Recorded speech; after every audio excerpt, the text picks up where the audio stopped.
क्या तुम्हारा नाम सैमुअल जेम्स विटविकी है, आर्चीबाल्ड विटविकी के वंशज? ये तुम्हारा नाम जानता है? हाँ। मेरा नाम ऑप्टिमस प्राइम है। हम प्लेनेट साइबरट्रॉन से आए ऑटोनॉमस रोबोटिक जीव हैं। पर तुम हमें ऑटोबॉट्स बुला सकते हो। ऑटोबॉट्स। क्या चल रहा है जाने मन? मेरा फर्स्ट ड्यूटी नाइट। जैज। ये टाइम पास करने की बढ़िया जगह है। ये कैसे, इसने ऐसी जबान कैसे सीखी? हमने पृथ्वी की जबान इंटरनेट के वर्ल्ड वाइड वेब से सीखी। मेरे हथियार विशेषज्ञ आयनहाइट। एक एक को चुन चुन कर मारूंगा। शांत हो जाओ आयनहाइट। मजाक कर रहा था, इसे अपने हथियार दिखाना चाहता था। हमारे मेडिकल ऑफिसर रेचेट। लड़के के शारीरिक रसायनों के अनुसार ये सहवास के लिए उत्तेजित है। अपने रक्षक बम्बलबी को तो जानते ही होगे। बम्बलबी है ना? तो आप मेरे रक्षक हैं? हैं? इसके बोलने की मशीन युद्ध में बिगड़ गई थी, उसे ठीक करने में लगा हूं।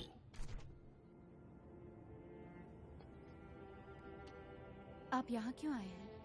हम ऑल स्पार्क ढूंढने पृथ्वी पर आए हैं और मेगाट्रॉन से पहले हमें उसे पाना होगा। मेगा क्या?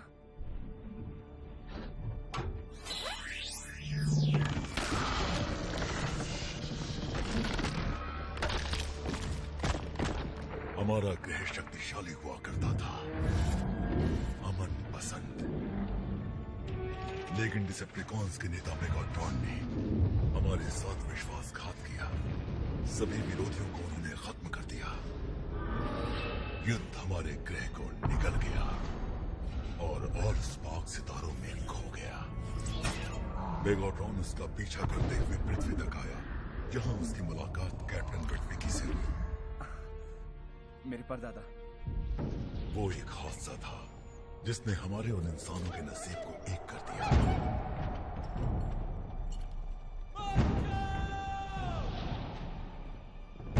लगता है कुत्तों को कुछ मिला है। और टूट रही है। दूर हटो, दूर हटो।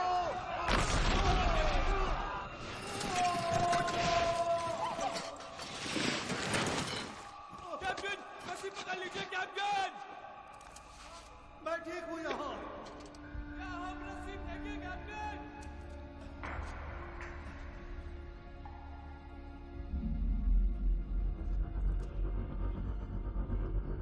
इसके पहले के क्यूब कैप्टन के हाथ तक था, मेगाट्रॉन वहां आ पहुंचा।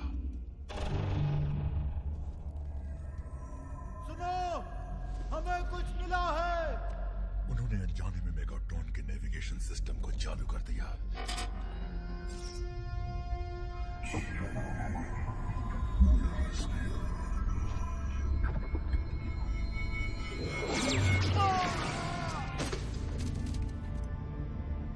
पृथ्वी पर क्यूब के लोकेशन की जानकारी उनके चश्मे पर छप गई। चश्मे के बारे में आप कैसे जानते हैं? वेबसाइट। अगर डिसेप्टिकॉन्स ऑल स्पार्क को ढूंढ लेते हैं तो वो उसकी शक्ति पृथ्वी की मशीनों को बदलने और नई फौज की तैयारी में लगा देंगे, जिससे मानव जाति खत्म हो जाएगी। सैम विटविकी, पृथ्वी को बचाने की चाबी अब तुम्हारे हाथ में है। प्लीज कह दो कि वो चश्मा तुम्हारे पास है। अटलांटिक सागर के ऊपर किसी जगह। देख के लगता है कि ये खुद अपने जख्म भर लेता है। ये देखा तुमने, जहां सैबर्ट रॉकेट लगी है सिर्फ वही जगह पिघली है। सैबर्ट रॉकेट में 6000 डिग्री गर्मी की ताकत रहती है ना? हाँ तकरीबन। वो टैंक को भी पिघला देता है। मतलब इसकी धातु की परत जबरदस्त गर्मी झेल सकती है। तूने तो कहा था ना ये चीज मर चुकी है बे। बांध दो इसे, बांध दो इसे। बहुत ही अजीब चीज है ये। ठीक है, नॉर्दर्न कमांड से संपर्क करो और उनसे कहो कि आगे से सभी लड़ाकू जहाज सैबर्ट रॉकेट से लैस होने चाहिए। जाओ।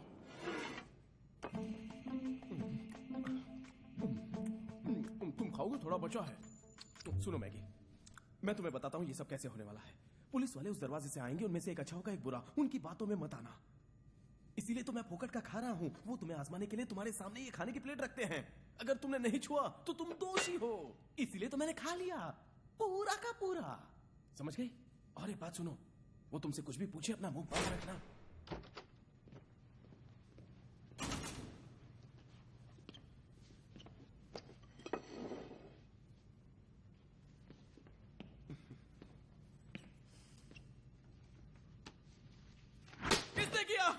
कुछ इसकी तलाश है वो ये है, इसने ही सब कुछ किया है। मुझे तो कुछ भी नहीं पता है, मैं तो मासूम सा लड़का हूँ। मैं घर पे बैठ के कार्टून देख रहा था, जो कुछ भी किया इसने किया है, मुझे कुछ नहीं पता। पागल हो। मैं तुम्हारे लिए चक्की क्यों पीसूं? मैंने आज तक कोई भी कफला नहीं किया है। यहाँ तक कि भाई साहब मैंने आज तक लड़की नहीं पटाई। माना एक दो बार मैंने मोहल्ले की परियों को पटाने की कोशिश की, पर कौन नहीं करता, कौन नहीं करता? आपने भी किया होगा। अरे क्या शट अप करूं? तुम चुप रहो, तुम बीच में मत बोलो। मक्कार, पेट खराब हो रहा है। ये इसकी गलती नहीं है। सुना आपने? घर जाओ, हुजूर की लगी है। पहले एक बात सुनिए। देखिए, जिसने भी मिलिट्री सिस्टम से खुफिया जानकारी इकट्ठी की है अब तक, मेरा मतलब एक शख्स के बारे में है जिसका नाम है विटविकी। कोई सरकारी खुफिया दल है ना जिसका नाम है सेक्टर 7। आप मेरी डिफेंस सेक्रेटरी कलर से बात करवाइए, इससे पहले कि आप किसी गलत मुल्क के साथ जंग छेड़ दें। जो कुछ भी आसमान से गिरा है वो इसी जगह पे गिरा है। क्या कहा उसने? क्या? उसने भी सुना था? हाँ, जैक ने भी सुना था। वो क्या कहता है? वो कहता है एक मिलिट्री एक्सपेरिमेंट है।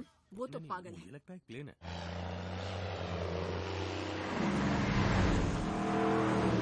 अभी तक सरकार की तरफ से कुछ भी पता नहीं चला है। आप सैम को फोन करो, उसे 15 मिनट में यहाँ होना चाहिए। 15 मिनट में फोन करता हूँ। 15 मिनट के बाद फोन करोगे तो वो लेट पहुँचेगा, तुम्हें उसे सजा अगर वो देनी लेट होगी। नहीं हुआ तो सजा क्यों दूंगा?